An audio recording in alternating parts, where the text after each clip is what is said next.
All right, what's up, everybody? It's KZ here. I just wanted to come on here and do a recap of UFC Perth, mainly just to gloat about my picks. You know, your boy went 10 and 12 on the night.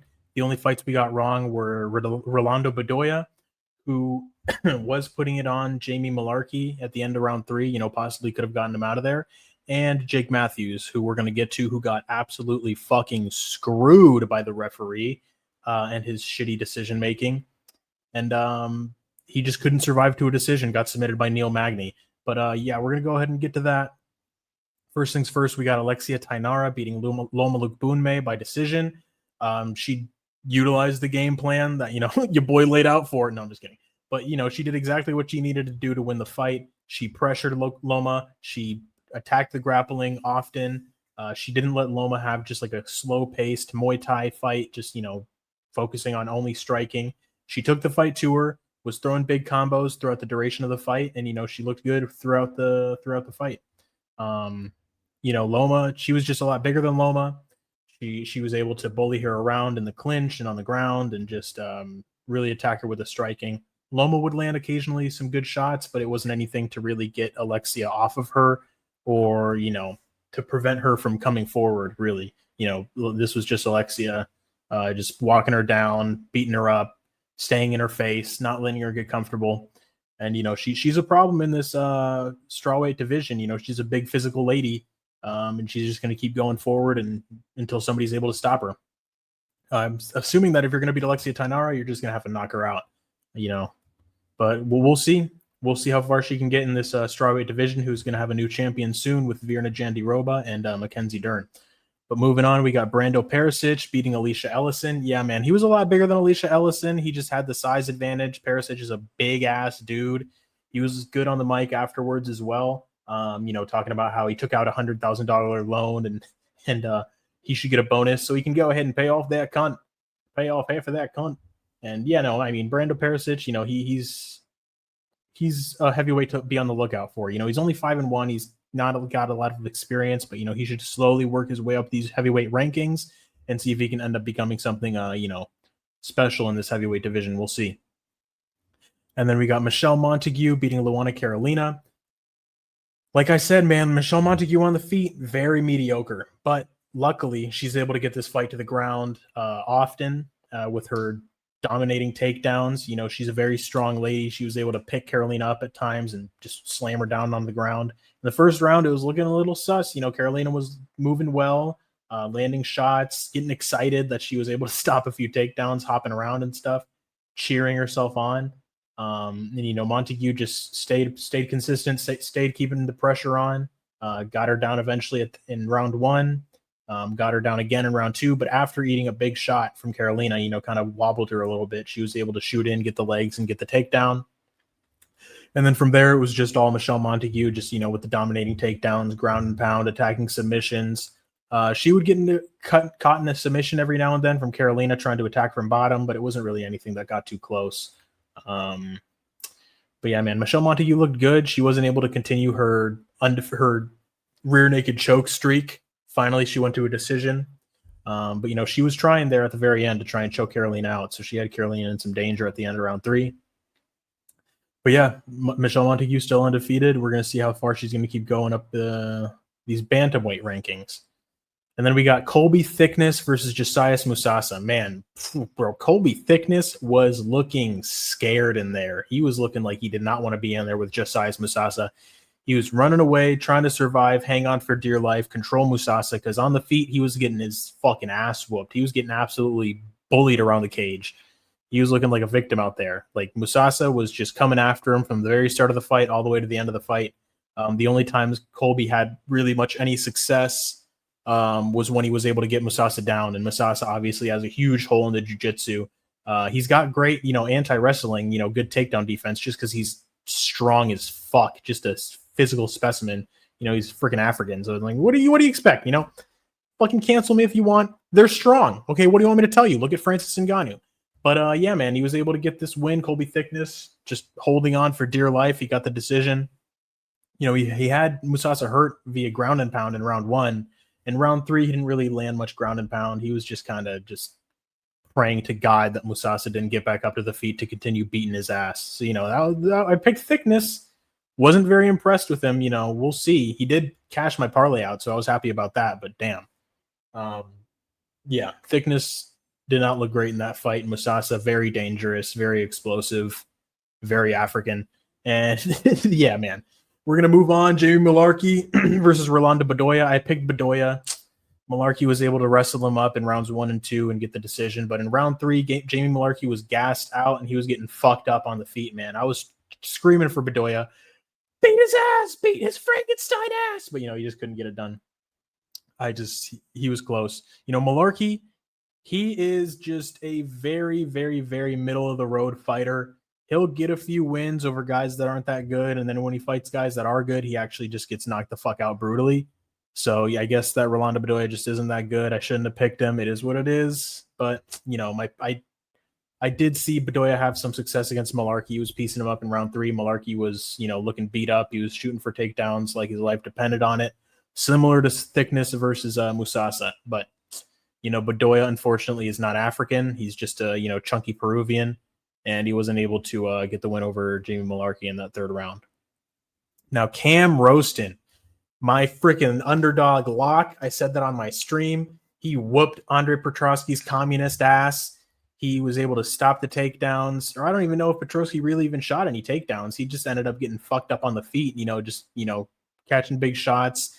Cam Roston was able to finish him with punches and elbows from the top. Just finished him via ground and pound. Looked great. He didn't really have to deal with any resistance in this fight at all in terms of the wrestling. He wasn't like getting taken down and held down and dominated on the ground. He looked good, man. And it says here on Tapology it was a plus 155 underdog, and your boy got that one. Same with thickness. He was an underdog too, but it's not like he looked great against Musasa. He got that shit by the skin of his teeth. But regardless, a win's a win. But Cam Roston, he looked good. He went out there, fucked Petrosky up just like he should have.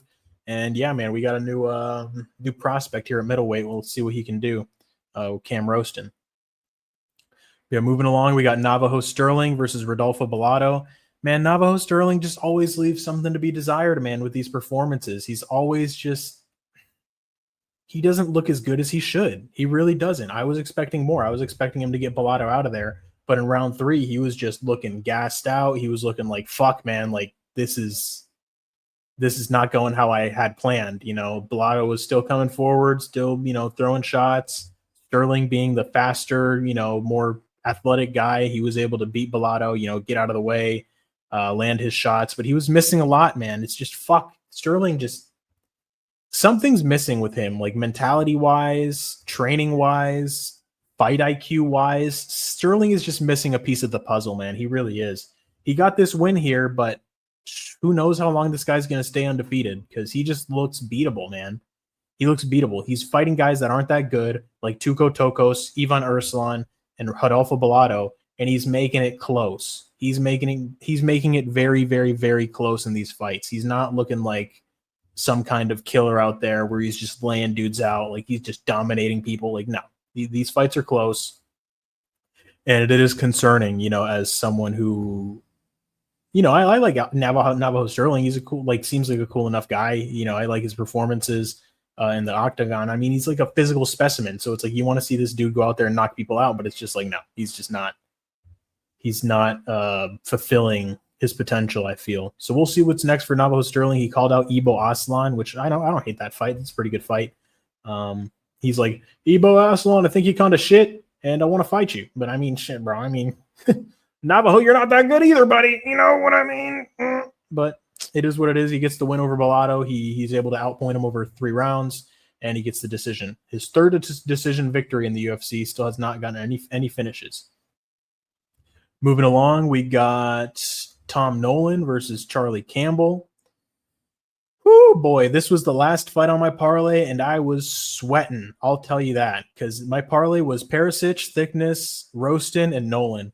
And when Nolan kind of got dropped by Charlie Campbell in that 1st round, I was shitting my pants, bro. I was like, no! But he was able to survive. He stayed disciplined. He got a little crazy in those exchanges with Charlie Campbell, which had me fucking shitting. But, he was able to stayed disciplined enough to not get himself knocked out. You know, he's landing good shots on Charlie. I think if I'm not mistaken, he was able to drop him and then able to get the submission here. He did hurt Charlie on the feet, and then he was able to get the rear naked choke submission 4 minutes into round 1, but not without some scary moments, you know, coming from that. But he was able to get a performance of the night bonus, as well as Perisic got a performance of the night bonus. Jimmy Crute did, and so did Carlos Ulberg. So, yeah, man, Tom Nolan, he looked good. A little scary in the beginning there, but, you know, he did look good at the end. You know, he was able to get the first round finish. That's all you can really want from, you know, a guy that you're picking and betting on. So it is what it is. And speaking of guys that we're picking and betting on, sweet fucking Jesus, Jake Matthews.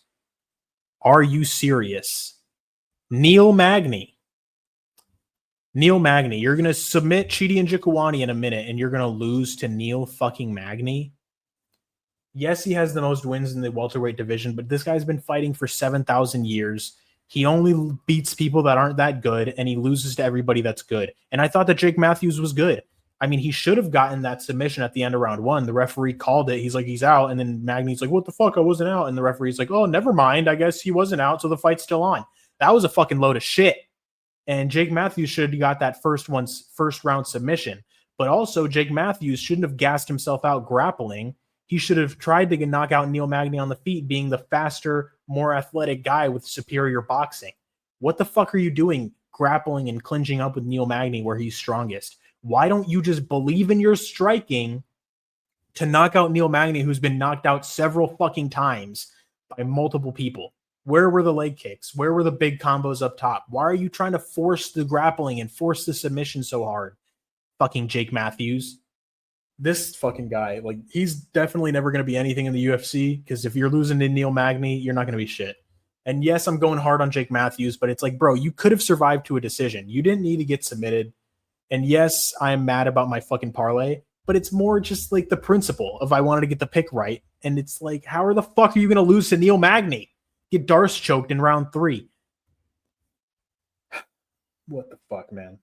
But yeah, no, that was a load of shit. The referee fucked him over completely. But Jake Matthews could have won that decision if he just didn't let himself get submitted by the fucking gatekeeper, journeyman, and fucking Neil Magny. Like, come on, man. Come on, dog. Fucking Jake Matthews. I know you guys can relate with how I'm feeling, because I'm sure that he sold a lot of your shit too. So, Jake Matthews, eat a bag of dicks. We're going to move on to Jack Jenkins, a real fucking Australian fighter, a real fucking guy that knows how to win fights. You know, he was able to beat Ramon Tavares. He did kind of get rocked in round 1 or 2. But other than that, I think he rocked Tavares with a head kick in round 1. He got dropped in round 2. He did get kicked in the balls. Speaking of getting kicked in the balls, Colby Thickness 100% kicked Josias Musasa in the balls on purpose, because he was fucking getting fucked up and he was scared of what was coming after him. You know, he was like, all right, let me kick this fucking dude in the nuts, because this is not going my way. Hopefully he quits. And, you know, it is what it is. It's a no contest. I get disqualified. I don't care. I don't want to be fighting this guy anymore. But let me see. I'm getting a call. All right. We're all good here. Kind of forgot where I left off a little bit, but we're good. We were just roasting fucking Neil Magny and Jake Matthews. And yeah, Jack Jenkins, he was able to get it done over Ramon Tavares there. Tavares. But yeah, man, he was looking good. He was landing big shots on Tavares. A lot of people were on Tavares. They liked him as the underdog. I just didn't see it, man. I feel like Tavares, like I said, just has boxing, and that's about it. Like, he's very one-dimensional. And Jack Jenkins was able to utilize his kicks, his own boxing, and his footwork to, you know, beat Tavares 30-27. Got a solid win here at hometown guy. But yeah, man, Jack Jenkins looked good. And then we got Jimmy Crute versus Ivan Arslan. I was a little bit worried, you know, going into this one, just because, you know, Jimmy Crute's striking defense is just not good. And Ivan Arslan, you know, he's a big dude. He hits hard. But Jimmy Crute was eventually able to get him down, exploit the holes in the grappling that, you know, I said in my breakdown that Arslan has. And Jimmy Crute was able to get him out of there via rear naked choke. It was kind of like a crazy ass looking choke, though. He was like lifting Arslan's head up, and he was like, like all fucked up. But yeah, man, I mean, that was crazy from Jimmy Crute. He was able to exploit Ivan Arslan's hole in the grappling. So That was a good win for Jimmy Crute at home. He got a performance of the night bonus. And then moving on to the bad ending, the sad ending, the underdog tale did not come to fruition. Dominic Reyes gets brutally chinned in about the first exchange that they really like get into. A lot of the fight was just them measuring things out, feints, kind of throwing out, like not really committing to anything. And like the first time, like Carlos Ulberg kind of gets into range, just he clips Dominic Reyes with a left hook, just follows up with the right hand, and he just lays him out, just nasty ground and pound shot. Dominic Reyes is down. He's out. It's over. He's fucked. God damn. It's just, man, Dominic Reyes' win over Anthony Smith was meaningless. Anthony Smith was on a gigantic losing streak, gonna retire. Just not a fighter that it's like, oh man, he beat Anthony Smith. Look at that. That's not a win that you point to that like proves that a fighter is good. Same thing with Krylov, man. He just ran into that punch and then he got knocked out by Guskov the same way. It's just like Krylov, I don't know, man. The only win of Dominic Reyes' that I was counting in this like 3-fight winning streak that's like, okay, look at this. Like, he has a chance to win here was Dustin Jacoby, which is a good win, but it's just not, Dustin Jacoby's not as fast as Carlos Ulberg. He's not as explosive. He's not as dangerous. He doesn't hit as hard. And yeah, man, Carlos Ulberg was just too sharp, too nasty, too powerful. He just got Dominic Reyes out of there with relative ease in the first round. Yeah, man, brutal night for the underdog, brutal night for, the comeback story. But, it is what it is, man. It's just, this is real life. This isn't a movie. So, unfortunately, Reyes was not able to get it done. But your boy, like I said, went 10-12 on picks. We got Perisic KO round 1, perfect decision, thickness decision, perfect decision. Or perfect pick, I should say. Jenkins decision, perfect pick. Ulberg, we got it KO round 3, but he got it round 1. So, we did really good on UFC Perth. Man, I'm fucking happy about it. Yeah, bro. So we were able to get some great calls on this card, and looking good. So hopefully we're able to continue this momentum into UFC 320. That's exactly what I'm planning to do. I'm going to go ahead and start watching some tape, all that good stuff. But yeah, guys, this is going to be it. I just wanted to hop on here, take my little victory lap, talk about the fights, and that should be it. I do appreciate everybody for tuning in. Go ahead and leave a like, leave a comment. Let me know if you thought what I said was entertaining at all or whatever else. But yeah, bros. Gonna crack my neck for you on the way out, but peace out. Thanks for tuning in. Subscribe, like, all that good stuff, and I'll see you soon.